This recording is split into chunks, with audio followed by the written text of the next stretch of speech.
What is the most ridiculous thing the company you work for has wasted money on? I'm in the army, so the list would be endless. For the past 3 years a certain craft store has sent me all over Georgia and Florida to fluff the display Christmas trees, taking every branch and spreading them out. They pay for my gas, food and hotel stay. I want to tell someone how much money they'd save just by having each store do it, but they gave me $600 on top of my hourly 1 year. New logo, $140,000. We ended up with the same logo but in cursive. Should have talked to me first. I would have done it for $135K.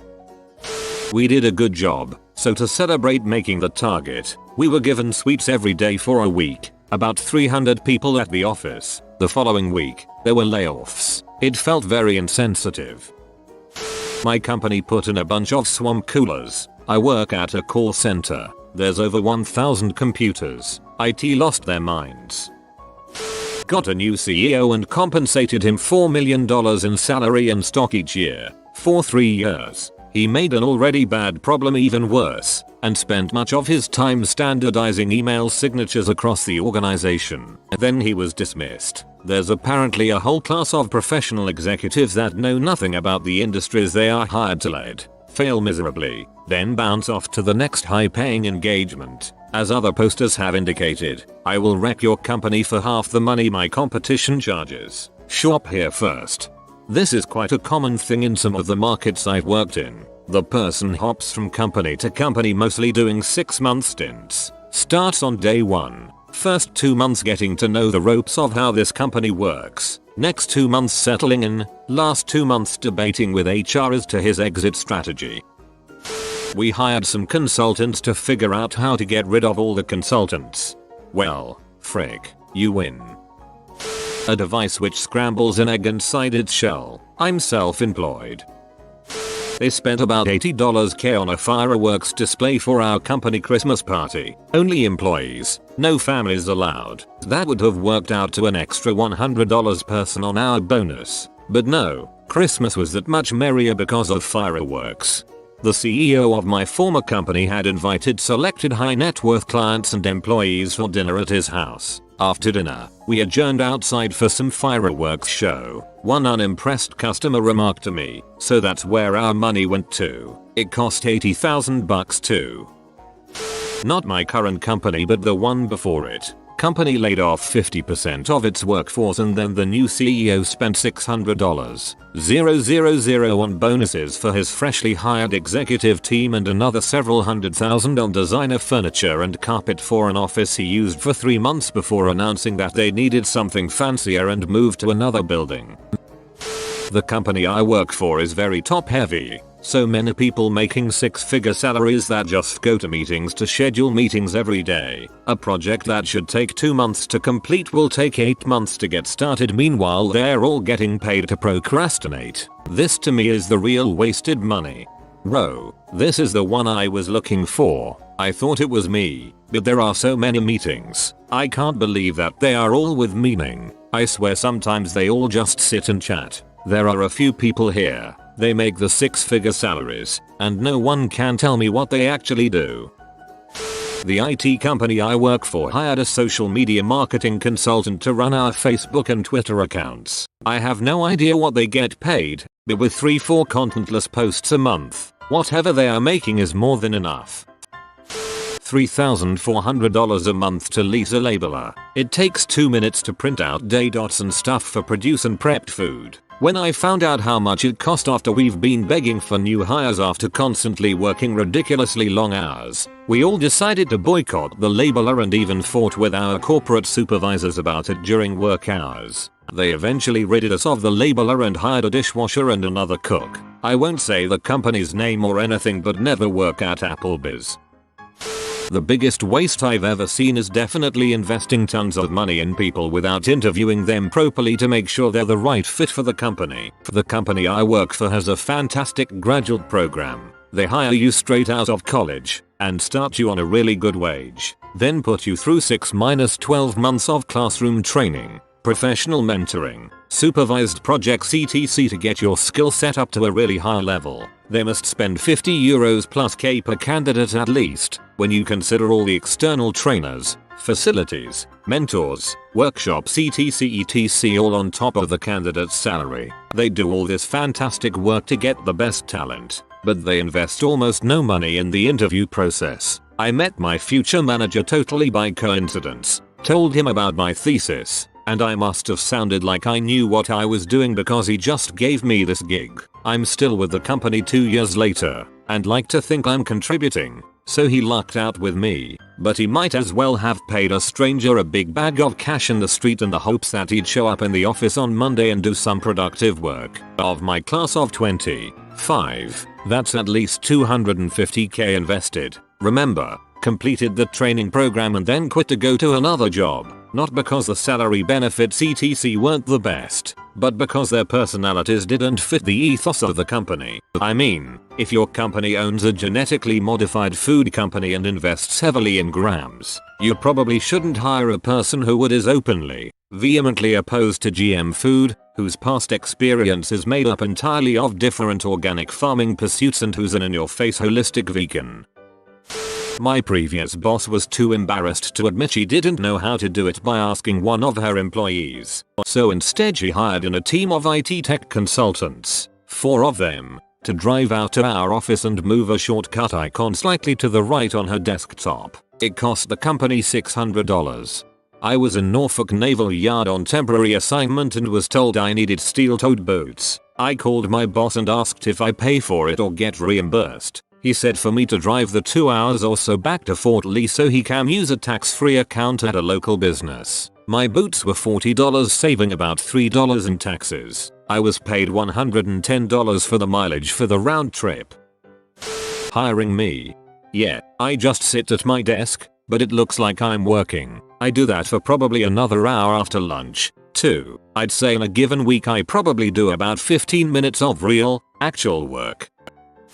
Government agency. Worked with a data-intensive program with a huge budget, and part of my job was to locate and correct data errors which if left unchecked could lead to serious problems for our field workers. Every morning I'd get to the office to find a hulking stack of paper on my desk, many thousands of sheets that my supervisor had ordered from the government's printing office for delivery by courier. The first page always showed how much it cost the gov to process and print the data, and the cost was often thousands of dollars for a single order. She'd get to work 30 minutes after me, grab the stack and flip straight to a page number she'd written down the day before, rip out that single page and discard the rest of the stack into her trash bin. After being there a few months I started adding up the costs of her daily, sometimes multiple daily, orders in a spreadsheet. I finally showed her how much money she'd been wasting. She was shocked but offensive because she didn't know how else to access the data. So I showed her how to look up the data she wanted in the mainframe computer and print out that single page,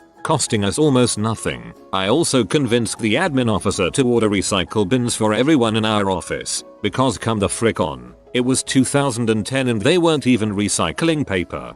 Man, I was really expecting this took place sometime in the 80s or 90s, but 2010 and still printing unnecessary piles of paper, come on. My overtime. Because they never hired enough people and I was the only one who wouldn't rage quit. Eventually during the busiest season they relied on me to cover most dropped shifts and roles, but once when they blatantly scheduled me to come in and cover 2 dropped shifts one weekend on 2 times I'd received off for something specific, without asking or even notifying me, I said I could do one day not the other. The reply I got was I need you to be there. Thanks. So that's when I finally quit. Leaning on one employee as a strategy is like physically leaning on a person. You literally push them away and stagger when they leave. Endrant.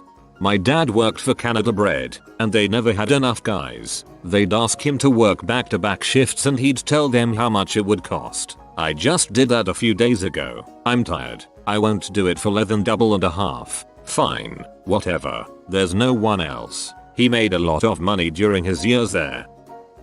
They spent $250K remodeling the lobby and auditorium because the CEO was planning a one-day visit. This was about 6 weeks after a round of forced retirements.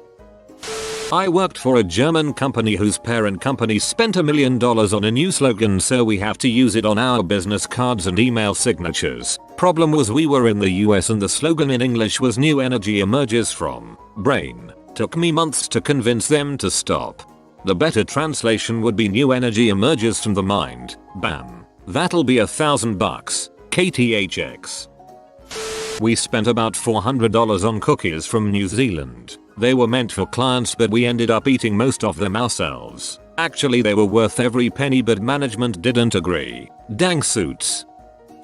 I don't work there anymore but the Swedish mail service just recently changed name from Posten, the postal service, to PostNord, Mail North to incorporate their cooperation with the Danish postal service and so on. While this makes sense on paper, throwing literally millions of dollars at rebranding comes at a really bad time now when the postal service are making huge down cuts. There is also the fact that the previous postal logo and traditional yellow color may have been one of the strongest and most recognizable brands in Sweden. New color for everything from post boxes to cars is now blue. I haven't heard anyone say it's a good idea, even from management's perspective.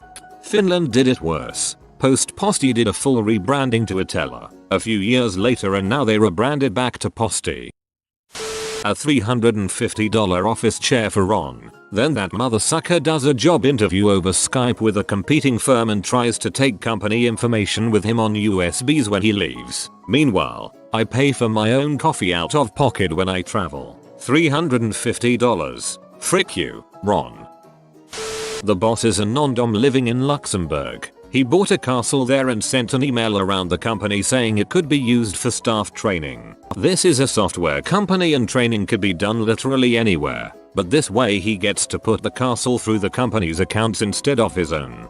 I think this qualifies as a first world problem. Off-site training in a castle. We have meetings at MetLife Stadium, Meadowlands, at least 3 times a year when a regular hotel conference room would suffice. So flashy and pointless. Makes sense if you work for MetLife. Palm trees. I once worked for a company whose owner decided he wanted to bring palm trees to put on our roof in Newfoundland. Yes, that's the North Atlantic Ocean. It took him 2 years and a huge customs battle to get them here just to watch them wither and die. My Walmart ordered 18 pallets of toilet seat covers. We used a quarter of a pallet in 8 years. For a year I worked as a laborer for a construction company. They had me and another laborer spend every day of the week for about 2 months spray painting pipes in the ceiling. I'm not complaining due to it being easy work, but the thing no one understood was that we had painters still on site that could have blasted everything that took us months to paint in the matter of a week. To this day don't understand the point. To this day miss the overtime I was getting every day to stand on a scaffold and spray paint. I was the self-proclaimed Bob Ross of the job site. I worked for AOL when they bought Bebo for $850 million. They could have given every employee $200k and still made out better than how they pay away almost $1 billion. A website for almost $1 billion. Glad I don't work there anymore. Corporate culture training. Once every couple of years, the C-level executives decide we need a more dynamic corporate culture. Then they spend a couple $100,000 to hire some corporate consultants, buy everyone a feel-good self-help book, and make us all sit in a day-long meeting. We are told what things make us ineffective as an organization, and are given nice little reference cards with catchy slogans for more effective workplace behavior. We are then forced to use these slogans for about 6 months before the leadership realizes nothing is changing and the higher-ups aren't allocating enough money to support the ongoing initiatives proposed in the first couple of meetings. Once there isn't any money propping the whole shambling mess up, it falls apart and we basically go back to doing what we were doing. Rinse and repeat every 3 or so years. Items with our logo to give away. The mugs are huge but not big enough to be comical, so you just end up with disproportionate coffee. Then there are iPhone 4 cases that no one wants. Very silly business. Renovations of the bathrooms in a factory, Dyson Airblade hand dryers and all, when we've laid off 2,000 people in the past year. They are supposed to save money by eliminating paper towels and heater dryers. They keep splitting middle management roles into more middle management roles. You've been stopped by the bread cat. Like this video too or he'll eat all your bread. If you are new to the channel, you can subscribe. I publish new videos every day. Until then, check out another video, or don't. Either way, have a great day you magnificent people.